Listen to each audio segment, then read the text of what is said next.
दोस्तों, आज मैं आपसे एक बहुत कॉमन सा सवाल पूछ के ये वीडियो शुरू करना चाहती हूँ और मेरा सवाल ये है कि आपकी नज़र में किसे हम अलाइव कहते हैं? आपकी नज़र में कौन-सा इंसान किसको आप कहते हो कि कौन ज़िंदा है, कौन अलाइव है और कौन अलाइव नहीं है?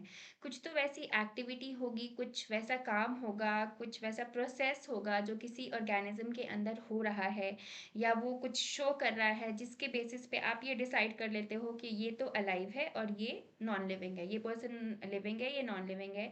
या कोई भी organism, small organism, big organism, किसी के भी बारे में आप बोल सकते हो कि ये लिविंग है, ये नॉन लिविंग है। किस बेसिस पे आखिर हम डिसाइड करते हैं? कुछ तो चीज़ हमें उसके अंदर दिखती होगी या कुछ वैसा जो हमें क्लियरली दूर से ही पता चल जाता होगा कि अच्छा ये इंसान ये परफॉर्म कर रहा है, इसका इसका मतलब है कि वो अलाइव है, वो जिंदा है। क्या आप मुझे बता सकते हो वैसी कुछ चीज़ें जो होती हैं हमारे अंदर या वो हम परफॉर्म करते हैं जो ये प्रूफ करता है कि हम अलाइव हैं? सोच के बताओ। वैसे तो बहुत सारी चीज़ें हैं। सबसे कॉमन जो हमारे दिमाग में आता है, अगर हमसे कोई ये सवाल पूछे तो हम सबसे पहले ये कहेंगे कि हम ब्रीदिंग करते हैं, हम ब्रीथ कर रहे हैं, हम सांस ले रहे हैं, इसका मतलब हम जिंदा हैं। तो मुझे ये बताओ कि अगर कुछ सेकंड्स तक मैं अपनी सांस रोक लूँ, मैं सांस लेना बंद कर दूँ, तो क्या इसका मतलब ये है कि कुछ सेकंड्स के लिए मैं अलाइव नहीं हूँ, मैं जिंदा नहीं हूँ?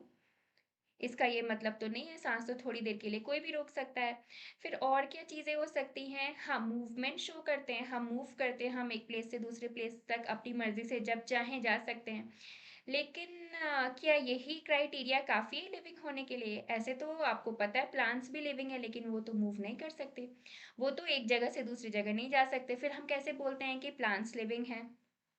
आखिर क्या है? कुछ तो वैसा होगा जिसके बेसिस पे ये डिसाइड हो जाता है। हम साइंस पढ़ रहे हैं, साइंस में तो हम पुख्ता चीज़ों के बारे में बात करते हैं, प्रूफ्स होते हैं हमारे पास, तो कुछ ना कुछ तो वैसी चीज़ होगी। यही सब चीज़ें हम आज इस चैप्टर में डिस्कस करने जा रहे हैं और इस चैप्टर का नाम है लाइफ प्रोसेसेस। हेलो एवरीवन, मेरा नाम है वंदना पांडे और मैं आप लोगों को ये चैप्टर पूरे तरीके से समझाने की कोशिश करूंगी। मेरी पूरी कोशिश रहेगी कि इसका एक भी पॉइंट आपके दिमाग से मिस ना हो, इसकी कोई भी एक वैसी चीज़ ना रहे जो आपको समझ में ना आए। बेसिकली हम स्टार्ट करने जा रहे हैं चैप्टर जिसका नाम है लाइफ प्रोसेसेस। इसके अंदर हम उन प्रोसेस के बारे में बात करेंगे जो हमारे लाइफ को सस्टेन रखने के लिए बहुत ही ज़्यादा ज़रूरी हैं, जिनके बिना हम अपनी लाइफ इमेजिन नहीं कर सकते। अगर ये प्रोसेसेस नहीं होंगी तो हमारी लाइफ नहीं होंगी, हम अलाइव नहीं रह पाएंगे। कौन सी वैसी बहुत इंपॉर्टेंट चीज़ें हैं आप सोच सकते हो, आप हर दिन ये एक्टिविटीज़ करते हो जिसके बिना आप नहीं रह सकते। आप सोच के देखो, ब्रीदिंग ज़रूरी है। ये एक लास्ट क्राइटेरिया नहीं है आपको ज़िंदा रखने का कि अगर आप ब्रीथ नहीं करते हो तो आप ज़िंदा नहीं रहोगे, लेकिन ज़रूरी तो है। कुछ सेकंड्स के लिए जिनका स्टैमिना ज़्यादा हो, वो हो सकता है 1 आध मिनट के लिए भी अपनी ब्रीदिंग रोक के रखें, लेकिन हम हमेशा के लिए नहीं रोक सकते। ये ज़रूरी प्रोसेस है जो हमें कंटिन्यू करते रहना है। ब्रीदिंग एक आप एक्टिविटी बोल सकते हो जो कि बहुत ही ज़्यादा इम्पोर्टेंट है। इसके अलावा क्या खाना खाए बिना हम रह सकते हैं? फूड इनटेक के बिना क्या हम अपनी लाइफ इमेजिन कर सकते हैं? चलो, कुछ घंटों के लिए आप इमेजिन कर सकते हो, कुछ लोग ज़्यादा टाइम तक बिना फूड के रह सकते हैं।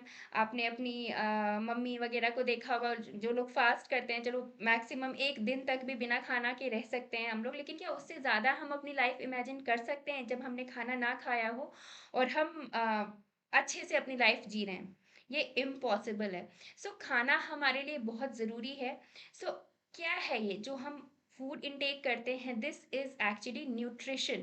ये हमारी बॉडी को एनर्जी प्रोवाइड करता है। जो हम खाना खाते हैं उससे हमारी बॉडी को एनर्जी मिलती है। This is a part of nutrition. Nutrition इसका मतलब बहुत ज़रूरी लाइफ प्रोसेस है, इसके बिना हम रह नहीं सकते। अब खाना हमने खा लिया, अपने बॉडी में हमने फूड ले लिया, फूड से हमें एनर्जी मिलेगी, लेकिन क्या हमने खाना अपने मुंह में खाया है तो एनर्जी बस हमें अपने मुंह में ही चाहिए, उसके अलावा बॉडी के और किसी पार्ट में हमें एनर्जी नहीं चाहिए? अरे भैया, हमें बॉडी के एक-एक पार्ट तक उस एनर्जी को पहुँचाना है। यहाँ आपका रोल प्ले करता है एक दूसरा लाइफ प्रोसेस जिसका नाम है ट्रांसपोर्टेशन। ठीक है, अब एनर्जी हमारी बॉडी में सब जगह ट्रांसपोर्ट हो गई है, चली गई है वो। अब क्या होगा उस एनर्जी का? अब उस एनर्जी को हमारी बॉडी के सेल्स यूज करेंगे डिफरेंट एक्टिविटीज को परफॉर्म करने में। So here comes the role of metabolism. हमारी बॉडी के सेल्स जो है वो मेटाबॉलिक एक्टिविटीज को परफॉर्म करते हैं। जो एनर्जी हमें खाने से मिल रही है उस एनर्जी को वो यूज करते हैं और अलग अलग तरह की एक्टिविटीज परफॉर्म करते हैं। ठीक है, फिर मेटाबॉलिज्म भी बहुत ज़्यादा ज़रूरी है। ब्रीदिंग के बारे में हमने ऑलरेडी बात कर ली है, रिस्पिरेशन तो ज़रूरी है ही। Reproduction is also very important for human beings. अपनी स्पीशीज़ को बढ़ाना, एक जनरेशन से दूसरी जनरेशन को प्रोड्यूस करना, ये भी बहुत ज़्यादा ज़रूरी प्रोसेस है। एंड एक्सक्रीशन, क्योंकि हमारी बॉडी के अंदर बहुत सारे प्रोसेसेस हो रहे हैं, सो इनके बाई प्रोडक्ट्स भी प्रोड्यूस होते हैं। एक प्रोसेस हमारी बॉडी में कंप्लीट हो रहा है, सो उसके बहुत सारे बाई प्रोडक्ट्स भी प्रोड्यूस होते हैं। सो वो हमारी बॉडी में ही रहेंगे क्या? जो बाई प्रोडक्ट्स प्रोड्यूस हो रहे हैं उनको तो बॉडी से निकालना बहुत ज़्यादा ज़रूरी है। सो here comes the existence of excretion. हमारी बॉडी से एक्सक्रीशन होना भी बहुत ज़रूरी है। सो ये मैंने आपको वन बाय वन बहुत सारी लाइफ प्रोसेसेस के बारे में बता दिया जो हमारी बॉडी के लिए बहुत ज़्यादा ज़रूरी है। सो इनका एक छोटा सा डेफिनेशन बना लेते हैं। सो लाइफ प्रोसेसेस के बारे में हम ये बोल सकते हैं कि these are basic essential activities which are performed by an organism to sustain its life. अपनी लाइफ को बनाए रखने के लिए ये एक्टिविटीज़ जो है वो हमारी बॉडी में परफॉर्म होनी बहुत ही ज़्यादा ज़रूरी है। और as for example, nutrition, transportation, metabolism, respiration, reproduction, excretion, ये सारे एग्जांपल्स हैं। इसके अलावा भी कुछ एक्टिविटीज़ हैं जैसे कंट्रोल एंड कोऑर्डिनेशन, वो यहाँ पे मैंने मेंशन नहीं किया है, but that also comes under very important life processes. So ये लिविंग ऑर्गेनिजम्स की लाइफ के मेंटेनेंस के लिए बहुत ही ज़्यादा ज़रूरी हैं। अब इसमें नेक्स्ट हम देख लेते हैं ये लाइफ प्रोसेसेस जो हैं, आप वन बाय वन एक एक करके देखेंगे कि हमारी बॉडी में किस लिए इम्पोर्टेंट है या इनका क्या रोल होता है। चलो सबसे पहले हम डिस्कस करते हैं जिससे हम अपने दिन की शुरुआत करते हैं, खाना, न्यूट्रिशन। सो न्यूट्रिशन हम प्लांट्स में भी डिस्कस करेंगे as well as in animals also we are going to discuss it. What is nutrition? Nutrition आखिर है क्या? न्यूट्रिशन से होता क्या है? हमारी बॉडी को एनर्जी मिलती है, ठीक है। सो और आप कह सकते हो सिंपल लैंग्वेज में, जो हम खाना खा रहे हैं, फूड इनटेक कर रहे हैं, उससे हमारी बॉडी को न्यूट्रिशन मिलती है। सो एक सिंपल सा डेफिनेशन इसका हम बोल सकते हैं, the process by which an organism takes food and utilises it. Simple सा प्रोसेस है जिससे हमने फूड को इनटेक किया और इसको हम यूज भी कर रहे हैं। फूड इनटेक से फिर ये न्यूट्रिशन की जो प्रोसेस है वो फिनिश नहीं होती। इसके अलावा हमें इसको यूटिलाइज भी करना है, फूड को अपने यूटिलाइज करना है। सो फूड को केवल इनटेक करके रखना इज नॉट वेरी इंपॉर्टेंट, इसको हमें यूटिलाइज भी करना है अपने डेली लाइफ में। जो भी एक्टिविटीज हो रही है उसमें इसको यूज भी करना है। So this is nutrition. Now what is the need for nutrition? Nutrition क्यों जरूरी है आखिर हमारे लिए? Organisms need the energy to perform various activities. अभी मैंने आपको बताया, even when we are sleeping, जब हम सो भी रहे होते हैं, हमारी बॉडी के अंदर बहुत सारी एक्टिविटीज होती रहती हैं। हम मन में सोचते हैं हम रेस्ट कर रहे हैं, वी आर डूइंग नथिंग, कुछ भी नहीं कर रहे हैं हम, बट उस टाइम भी हमारी बॉडी के अंदर सेवरल एक्टिविटीज होती रहती है। मेटाबॉलिक प्रोसेसेस जो हैं वो हमारी बॉडी के अंदर परफॉर्म होते रहते हैं। The energy is supplied by the nutrients. और ये प्रोसेस जो हमारी बॉडी के सेल्स, टिश्यूज परफॉर्म कर रहे हैं, ये न्यूट्रिएंट्स के बिना नहीं हो सकता। जाहिर सी बात है, आप अपनी बॉडी को अगर आपको एक्टिव बनाना है, आप न्यूट्रिशन के लिए उसको फूड दे रहे हो। किसी भी चीज़ में, आप मोबाइल पे इतना काम करते हो, मोबाइल को अगर आप चार्ज नहीं करोगे आपका मोबाइल काम करना बंद कर देगा। आप अपनी गाड़ी में अगर पेट्रोल नहीं डालोगे आपकी गाड़ी चलना बंद कर देगी। सो न्यूट्रिशन की नीड सभी को होती है, हम इसको ले रहे हैं अलग अलग फॉर्म्स में। हम लिविंग बींग्स जो हैं, ह्यूमंस जो हैं, हम फूड लेते हैं और बाकी जो चीज़ें हैं वो न्यूट्रिशन के लिए अलग अलग, उनके आप कह सकते हो कि उनका ज़रिया अलग-अलग है, अलग-अलग तरीके से अपनी बॉडी को वो एनर्जी दे रही है। So energy is supplied by the nutrients. Organisms need various raw materials for growth and repair. These raw materials are provided by the nutrients. अभी raw materials भी जो हमारी बॉडी को ग्रोथ एंड रिपेयर के लिए चाहिए होते हैं, ये अलग अलग ऑर्गेनिजम्स के लिए अलग अलग हैं। सेम न्यूट्रिशन आप हर ऑर्गेनिज्म को नहीं दे सकते। हर ऑर्गेनिज्म के लिए न्यूट्रिशन की जो नीड है, जो उसकी डेफिनेशन है, वो अलग अलग है। चलो, अब न्यूट्रिएंट्स क्या होते हैं? Materials which provide nutrition to organisms are called nutrients. जो हमारे खाने से हमें मिलते हैं, जो हम फूड इनटेक करते हैं, उसमें न्यूट्रिएंट्स होते हैं। और अगर नहीं होते हैं तो हम ये कोशिश करते हैं कि हम ज़्यादातर वही चीज़ें खाएं जिनमें न्यूट्रिएंट्स भरपूर हों। एज फॉर एग्जाम्पल क्या होते हैं ये nutrients? Carbohydrates, proteins, fats, these are the main nutrients, और इनको हम कहते हैं मैक्रो न्यूट्रिएंट्स, क्योंकि ये मैक्रो मॉलिक्यूल्स होते हैं, इनका साइज कंपैरेटिवली थोड़ा बड़ा होता है। और इसके अलावा भी minerals and vitamins are required in small amounts and hence are called micro nutrients. ठीक है, तो यहाँ 5 बेसिक चीजें आपने न्यूट्रिएंट्स के अंडर देखी: carbohydrates, proteins, fats, minerals and vitamins. ठीक है, तो इसमें कार्बोहाइड्रेट्स, प्रोटीन्स एंड फैट्स जो हैं ये आपके मेन न्यूट्रिएंट्स हैं, जिनको हम मैक्रो न्यूट्रिएंट्स कहते हैं। एंड मिनरल्स एंड विटामिन्स जो हैं इनको हम माइक्रो न्यूट्रिएंट्स कह रहे हैं। ठीक है, सो आई होप ये बेसिक चीजें हैं, आप एक तरह से सोच लो हम रिवाइज कर रहे हैं, ये सब चीजें आपको पता हैं। बट इस चैप्टर को स्टार्ट करने के लिए एक बार मैं आपको रिकॉल करा रही हूँ कि ये चीजें हम दोबारा से अपने दिमाग में डाल लेते हैं, क्योंकि इनका यूज होने वाला है आगे इस चैप्टर में। ठीक है, अब हम बात कर लेते हैं मोड्स ऑफ न्यूट्रिशन के बारे में। न्यूट्रिशन के कौन कौन से मोड्स होते हैं? So there are basically two different modes of nutrition. जो भी न्यूट्रिशन हम ले रहे हैं वो दो तरीके से लिया जा सकता है। First is your autotrophic nutrition and second one is your heterotrophic nutrition. पहला जो है वो ऑटोट्रॉफिक है, ऑटो मीन्स सेल्फ, मतलब खुद ब खुद, and hetero means by others. ठीक है, सो नाम आपको थोड़ा थोड़ा बता देगा। वैसे भी मैं हमेशा ये बात कहती हूँ, साइंस में आपको किसी भी टर्म का अगर आपको कोई टर्म पता चल रही है ना, उसका ऑपरेशन एक बार करने का जरूर सोचो आप, क्योंकि साइंस में खुद ब खुद आपको टर्म से उसका मतलब पता चल जाता है। अगर आप उसको ब्रेक करोगे ना तो आपको पता चल जाएगा। सो ऑटोट्रॉफिक न्यूट्रिशन में क्या होता है? This mode of nutrition is in which an organism prepares its own food। जो भी ऑर्गेनिज्म है वो अगर ऑटोट्रॉफिक न्यूट्रिशन शो कर रहे हैं, इसका मतलब है कि they are preparing their own food, वो अपना खाना खुद ब खुद बना रहे हैं। अब इसका सबसे कॉमन एग्जांपल जो आपको सबसे ज्यादा आपके एनवायरनमेंट में दिखते हैं, green plants and blue green algae. ठीक है, ये ग्रीन प्लांट्स जो है वो अपना खाना खुद बनाते हैं, क्योंकि जाहिर है हम तो उनको खिलाते नहीं। प्लांट्स हम भले ही अपने घर में लगा देते हैं, ज्यादा से ज्यादा उनको सुबह शाम पानी डाल देते हैं, लेकिन अपना खाना बेचारे वो खुद ब खुद बनाते हैं। So they are showing autotrophic nutrition.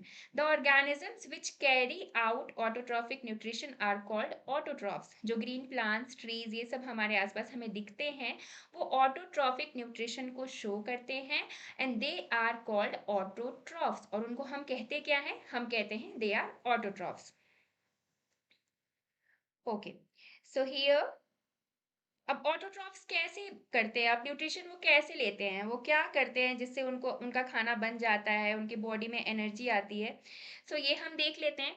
Autotrophs basically सी बहुत ज़्यादा स्ट्रॉन्ग तो है नहीं, उनके हाथ पैर तो है नहीं कि वो यहाँ वहाँ से चल के चीज़ें इकट्ठा करें। जैसे हम कैसे करते हैं, हम सब्जियाँ खरीद के लाते हैं, बनाते हैं, खाते हैं, कभी कुछ अच्छा खाने का मन किया तो कुछ टेस्टी बनाते हैं, नहीं तो ज़्यादातर सिंपल सिंपल खाते रहते हैं। तो प्लांट्स के साथ ऐसा होता है क्या? नो। उनको जो चीज़ें प्रोवाइड हो रही है, नेचर उनको जो दे रहा है, क्योंकि वो बेचारे खुद ब खुद कुछ नहीं कर सकते, कहीं चल के कुछ ला नहीं सकते अपना खाना बनाने के लिए। तो नेचर से उनको जो चीज़ें मिल रही हैं वो उसको ट्रैप करते हैं, लेते हैं, और उससे अपना फूड जो है वो प्रिपेयर करते हैं। So autotrophs basically use simple inorganic material. जो आपके ऑटोट्रॉफ्स हैं, देखिए वो क्या यूज करते हैं, they are using simple inorganic material. Simple inorganic, अब यहाँ पे एक एक चीज मैं आपको बताना चाहूंगी। सिंपली इनऑर्गेनिक मटेरियल से आप क्या समझते हो? सी, दो तरह के मटेरियल्स इस बेसिस पे आप डिवाइड कर सकते हो, इनऑर्गेनिक एंड ऑर्गेनिक। अगर किसी भी चीज में कार्बन, हाइड्रोजन एंड ऑक्सीजन, ये तीनों चीजें हैं। मैं आपको एक ये कहीं आपको डेफिनेशन मिलेगा नहीं, मैं एक सिंपल आपको समझने के लिए बता रही हूँ। अगर किसी भी प्रोडक्ट में, किसी भी कंपाउंड में, किसी भी चीज में कार्बन, हाइड्रोजन, ऑक्सीजन, ये तीनों चीजें हैं, तो आप उसको ऑर्गेनिक की कैटेगरी में रख सकते हो। वो ऑर्गेनिक कंपाउंड या ऑर्गेनिक मटेरियल आपका काउंट हो सकता है। लेकिन अगर ये तीनों चीजें नहीं है, सपोज कार्बन कार्बन है, या कार्बन ऑक्सीजन है, या कार्बन हाइड्रोजन है, तो आप उसको इनऑर्गेनिक बोलोगे। मीन्स थोड़ा सा वो सिंपल मटेरियल हो जाता है, उसको डाइजेस्ट करना, उसको तोड़ना, ब्रेक करना ईजी होता है। तो जो ऑटोट्रॉप्स हैं वो सिंपल इनऑर्गेनिक मटेरियल यूज करते हैं, जो उनके एटमॉस्फेयर में मौजूद है, वो ट्रैप करते हैं, अपनी बॉडी में लेते हैं ऑटोट्रॉफ्स, और उसके बाद उसको क्या करते हैं, they convert it into complex high energy molecules. अब यहाँ पे देखो, आपके जो प्लांट्स हैं वो क्या ले रहे हैं, एटमॉस्फेयर से उनको क्या मिलता है? आपको पता है कार्बन डाइऑक्साइड लेते हैं वो। CO2 लेते हैं और सनलाइट लेते हैं। ये 2 चीज़ें ले लेते हैं, वो पानी आप उनमें डालते हो तो उनको वाटर पे मिलता है, ठीक है? तो CO2 और H2O ये 2 चीज़ें वो लेते हैं और उसको कन्वर्ट करते हैं कॉम्प्लेक्स हाई एनर्जी मॉलिक्यूल्स में। मीन्स वैसे मॉलिक्यूल्स जो आपको एनर्जी प्रोवाइड करें, हाई एनर्जी आपको प्रोवाइड करें, आपको नहीं, वो अपने लिए बना रहे हैं, दैट मीन्स उनकी बॉडी को प्रोवाइड करें। सो वो उसको कन्वर्ट करते हैं। Autotrophic nutrition is fulfilled by the process by which autotrophs intake CO2 and H2O and convert these into carbohydrates in the presence of chlorophyll. Sunlight is called photosynthesis. ये भी ऐसा process है जिसको आप बचपन से ही पढ़ते सुनते जानते आए हो। फोटोसिंथेसिस कोई नया टर्म नहीं है। इसकी इक्वेशन हम एक बार देख लेते हैं, फोटोसिंथेसिस की क्या इक्वेशन होती है आपकी।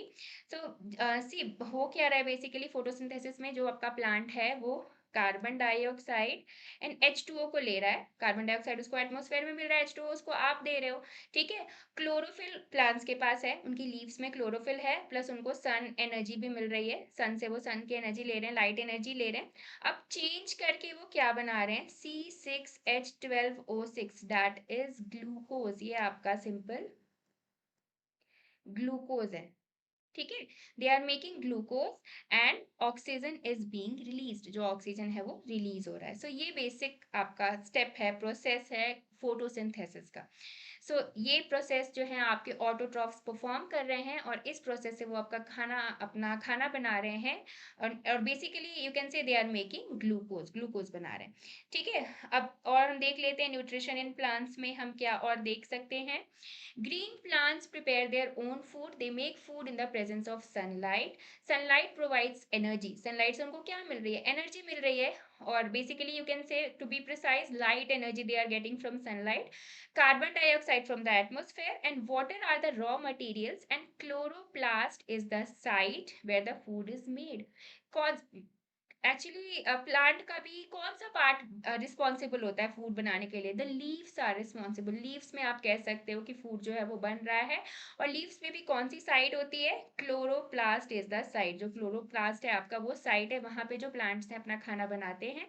क्योंकि क्लोरोप्लास्ट में क्या प्रेजेंट होता है? Specific pigment is present there, that is named as chlorophyll.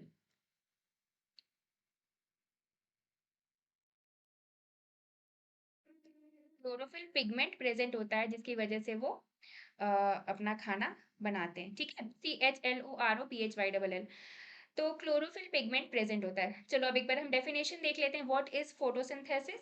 Photosynthesis is basically the process by which green plants prepare their food. During this process the solar energy is converted into chemical energy and carbohydrates are formed. Basically जो आपका glucose form हो रहा है, that is a example of carbohydrate. Glucose जो है वो carbohydrate है। So that's why यहाँ पे आपका मेंशन किया हुआ है कि solar energy is converted into chemical energy and carbohydrates are formed. Green leaves are the main site of photosynthesis. ये मैंने अभी आपको बताया। The green portion of the plant contains a pigment called chloroplast और chlorophyll। chloroplast actually उनका आप कह सकते हो वो पर्टिकुलर एरिया है जहाँ पे क्लोरोफिल पिगमेंट जो है आपके वो पाए जाते हैं। क्लोरोप्लास्ट थोड़ा सा आप मेजर एक एरिया मान लो ब्रॉड, और वहां पे जो छोटे छोटे आपके पिगमेंट्स मिलते हैं उनको हम क्लोरोफिल बोलते हैं। They are basically responsible for the process of photosynthesis. The whole process of photosynthesis can be shown by the following equation. ये इक्वेशन आपको वहां से थोड़ा सा इसमें आपका H2O का भी रिलीज दिखाया हुआ है। सो दोनों इक्वेशन से आप फोटोसिंथेसिस को, इसके पहले भी जो मैंने आपको बताया उससे भी आप शो कर सकते हो। And this is also the equation which can be use to show the process of photosynthesis. Here also carbon dioxide and water molecules are used in the presence of sunlight and chlorophyll, and they are making glucose, oxygen and water molecules are released. So ये actually एक balanced chemical equation है. So you can use this one also, ठीक है? अब हम देखते हैं what are the raw materials which can be used for the process of photosynthesis. ये भी अभी अभी तक अगर आपने मेरी बात ध्यान से सुनी तो आप इसको बता सकते हो। The raw materials are sunlight, chlorophyll, carbon dioxide and water, because these molecules are used for the process ना। इन्हीं मॉलिक्यूल्स को हम यूज कर रहे हैं और आपका फोटोसिंथेसिस प्रोसेस जो है वो हो रहा है। कार्बन डाइऑक्साइड आपने यूज किया, आपकी ऑक्सीजन जो है वो रिलीज हो रही है, ठीक है? So these are the raw materials. ना, how do the raw materials for photosynthesis become available to the plant? कैसे अवेलेबल होता है? इसका भी सिंपल आंसर है आपका, वाटर कहाँ से आता है आपको, आप जिसके पास भी प्लांट है या फिर एटमॉस्फेयर में भी है, तो रेन वगैरह के थ्रू जो वाटर है वो सॉइल में जाता है और सॉइल से वो वाटर मॉलिक्यूल्स को ट्रैप करते हैं through the xylem tissue in root and stems. ठीक है, जाइलम टिश्यू के बारे में भी हम बात करेंगे, but not right now. Xylem tissue उनको हेल्प करती है वाटर मॉलिक्यूल्स को ट्रैप करने में। And carbon dioxide comes in the leaves through stomata. Carbon dioxide कहाँ से आता है? वो एटमॉस्फेयर में प्रेजेंट है, लेकिन आपके लीव्स में जो स्टोमेटा होते हैं, they basically are responsible to take the carbon dioxide. ठीक है, साइट ऑफ फोटोसिंथेसिस हमने देख लिया, chloroplast in the plant, this is the site for photosynthesis. And chloroplast contains green pigment that is called as chlorophyll. Now we will discuss about the main events of photosynthesis. इसमें होता क्या है? Absorption of light by the chlorophyll. Chlorophyll जो है आपके light absorb करते हैं. Conversion of light energy into chemical energy. अब ये कैसे होता है? Splitting of water into hydrogen and oxygen. सबसे पहले तो जो आपकी लाइट एनर्जी है वो केमिकल एनर्जी में चेंज हो जा रही है, और केमिकल एनर्जी में चेंज होने के बाद ये क्या स्टेप कर रही है, क्या प्रोसेस कर रही है? ये वाटर मॉलिक्यूल्स को ब्रेक डाउन कर रही है। H2O जो प्लांट के रूट्स में गया है, उसको H2O को आप ब्रेक करोगे तो क्या मिलेगा? हाइड्रोजन एंड ऑक्सीजन मिलेंगे। Reduction of carbon dioxide to carbohydrates, carbon dioxide का आपका रिडक्शन होगा, जिससे आपके कार्बोहाइड्रेट्स जो ग्लूकोज बना था वो बनेंगे। सनलाइट एक्टिवेट्स क्लोरोफिल, जो क्लोरोफिल मॉलिक्यूल्स हैं आपके वो सनलाइट से ही एक्टिवेट होते हैं, which leads to splitting of the water molecule, और धीरे धीरे करके वाटर मॉलिक्यूल के ब्रेकेज में भी ये हेल्प करते हैं। The hydrogen released by the splitting of water molecule is utilized for the reduction of carbon dioxide to produce carbohydrates. Oxygen is the by product, क्योंकि ऑक्सीजन आपको पता है रिलीज हो रहा है जब ये प्रोसेस कंप्लीट हो रही है।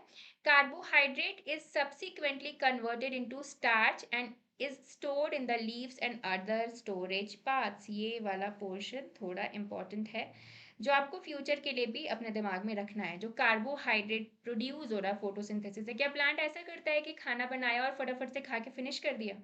जी नहीं, प्लांट्स जो हैं वो अपने फ्यूचर के बारे में सोच के अपना काम करते हैं। तो carbohydrate which is subsequently converted into starch, plants जो है वो खाना बनाते हैं और उसको दूसरे फॉर्म में चेंज करके, स्टार्च के फॉर्म में चेंज करके लीव्स में स्टोर कर लेते हैं, और अदर स्टोरेज पार्ट्स में भी स्टोर कर लेते हैं। The splitting of water molecules is a part of light reaction and other steps are a part of dark reaction. जो फोटोसिंथेसिस आपका प्रोसेस होता है उसमें लाइट एंड डार्क रिएक्शंस दोनों होते हैं। कार्बोहाइड्रेट जो आपका वाटर मॉलिक्यूल जो है आपका वो स्प्लिट हो रहा है हाइड्रोजन एंड ऑक्सीजन में, so that is example of light reaction. अब लाइट रिएक्शन किसको बोलते हैं? वैसे रिएक्शंस जो लाइट के प्रेजेंस में हो रहे हैं उनको हम बोलते हैं लाइट रिएक्शंस। ठीक है, अब यहाँ पे आपको ये प्लांट लीफ का स्ट्रक्चर बेसिकली दिखाया हुआ है, लीफ का जो आप सिंपल एक स्ट्रक्चर देखते हो ना,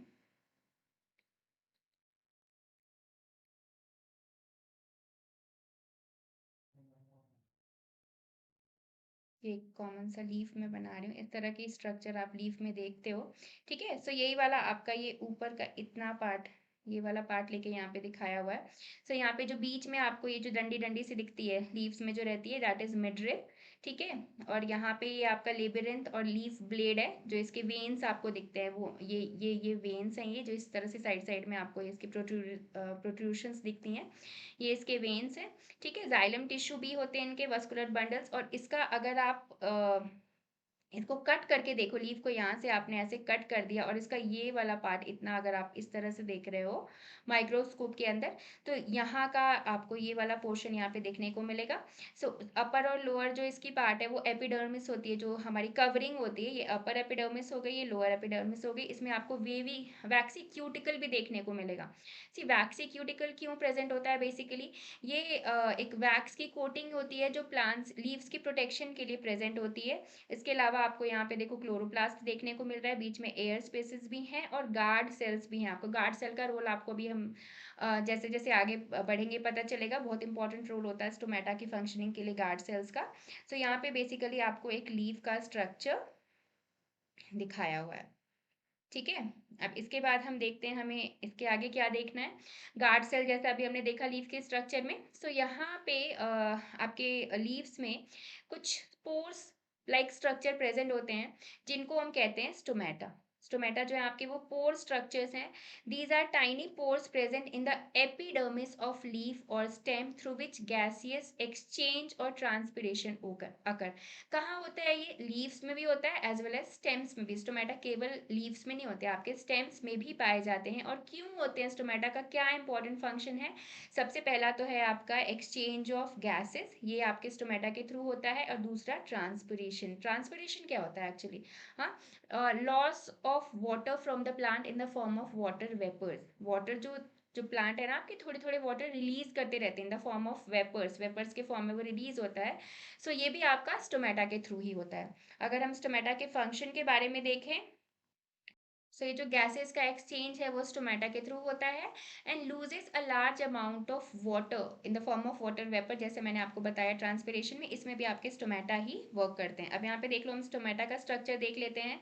स्टोमेटा में सबसे पहले आप गार्ड सेल्स के बारे में बात करते हो। न्यूक्लियस प्रेजेंट होता है, chloroplast, stomatal pore and subsidiary cells, ये कुछ स्ट्रक्चर्स हैं जो आपको स्टोमेटा में देखने को मिलते हैं, जिसमें सबसे ज़्यादा इंपॉर्टेंट आपका गार्ड सेल है स्टोमेटा के फंक्शनिंग के लिए। और फिलहाल अभी जो हमें पढ़ना है फोटोसिंथेसिस, उसमें आपको गार्ड सेल्स का रोल पढ़ना है। आखिर क्योंकि स्टोमेटा जो है वो ज़रूरी है, ठीक है। और स्टोमेटा कैसे फंक्शन करेंगे? अगर गार्ड सेल्स नहीं हो तो स्टोमेटा आपके प्रॉपर फंक्शनिंग नहीं कर पाएंगे। सो स्टोमेटा जो है वो आपके पोर्स होते हैं and they show opening and closing. Open होते हैं, क्लोज होते हैं, ओपन होते हैं, क्लोज होते हैं, इसी तरह वो फंक्शन करते हैं, जो प्लांट्स के लिए बहुत ही ज़्यादा यूजफुल होता है। सो ये उनकी ओपनिंग और क्लोजिंग कैसे हो पाती है, कैसे वो मेंटेन कर पाते हैं, ठीक है। तो सपोज इस तरह से अगर वो पोर्स आपके शो कर रहे हैं, और ये किससे कवर्ड होते हैं? आपके गार्ड सेल से इनकी ओपनिंग और क्लोजिंग जो है वो गवर्न हो रही है, आप कह सकते हो। गार्ड सेल्स ही डिसाइड कर रहे हैं कि स्टोमेटा को कब ओपन होना है, कब क्लोज होना है, ठीक है।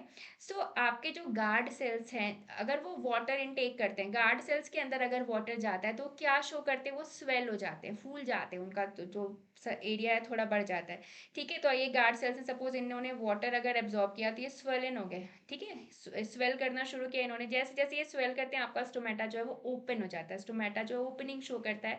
और जब इनसे वाटर लूज होता है, ये वाटर इनटेक नहीं कर रहे, वाटर इनसे लूज हो रहा है, तो गार्ड सेल्स आपके श्रिंक होते हैं। श्रिंक होते हैं तो स्टोमेटा जो है आपका क्लोज हो जाता है, ठीक है। सो यही चीज यहाँ पे आपको बताई हुई है कि the opening and closing of stomatal pores are controlled by guard cells. When guard cells uptake water from the surrounding, they swell to become turgid body which enlarges the pore। तो उससे आपका पोर्स जो है वो पोर बड़ा हो जाता है, और जब वाटर रिलीज होती है गार्ड सेल से तो आपके गार्ड सेल्स श्रिंक करते हैं और स्टोमेटा क्लोज हो जाते हैं, ठीक है। सो यहाँ आपको opening and closing of stomata दिखाया हुआ है।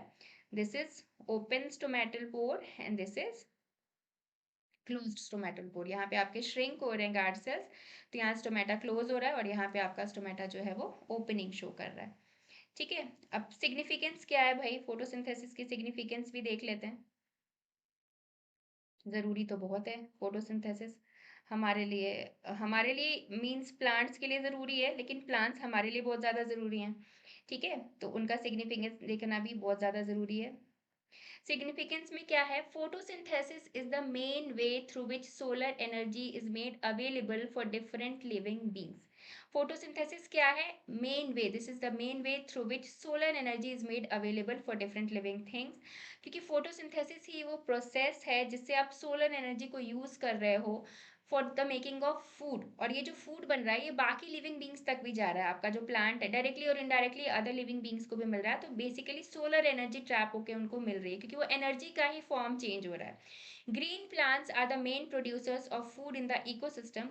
All other organisms directly or indirectly depend on green plants for food। ठीक है, so यही मैंने आपको बताया कि ग्रीन प्लांट्स ने तो अपना खाना बना लिया है, ठीक है, वो खा पी के उन्होंने अपना काम फिनिश कर लिया।